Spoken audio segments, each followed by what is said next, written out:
तो हेलो दोस्तों, अरविंद कला कल्लू जी का बहुत ही कमाल का है जो सॉन्ग रिलीज होने जा रहा है दोस्तों। जो सॉन्ग का बोल है नैहर पहुँचादा राजा जी। जो सॉन्ग को लिखे हैं दोस्तों रोशन सिंह विश्वास और म्यूजिक है जो प्रियांशु सिंह बनाया है दोस्तों।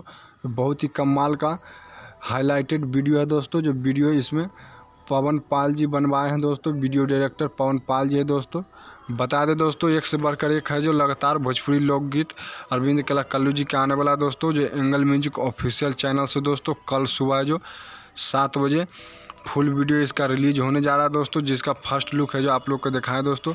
अरविंद कला कल्लू जी खुद है जो लाइव आके इस गाने के बारे में भी बताएं दोस्तों। नमस्कार, प्रणाम। हमें अरविंद कला कल्लू और आप लोग के बतावल चाहतनी कि एंगल म्यूजिक से नाम से तो सब लोग जाना था। आप सभी का बतावे के बाद भोजपुरी के बहुत ही बढ़िया कंपनी जो ना कि आप लोग ढेर सारा प्यार देना लोग। तो कल हमारे बहुत ही प्यारा लोकगीत रिलीज हो रहा बा। उम्मीद बा कि आप लोगों के सुनल लोग तो आप लोग के पसंद आई। तो कल सुबह भुलाए लोग मत, एंगल म्यूजिक पे जाए लोग और हमारे गीत सुने लोग और अपन प्यार आशीर्वाद जैसे देता होते लोग आगे भी देते रह लोग। तो वीडियो में एक्टर्स है जो रानी और अरविंद कला कल्लू जी नज़र आएंगे दोस्तों।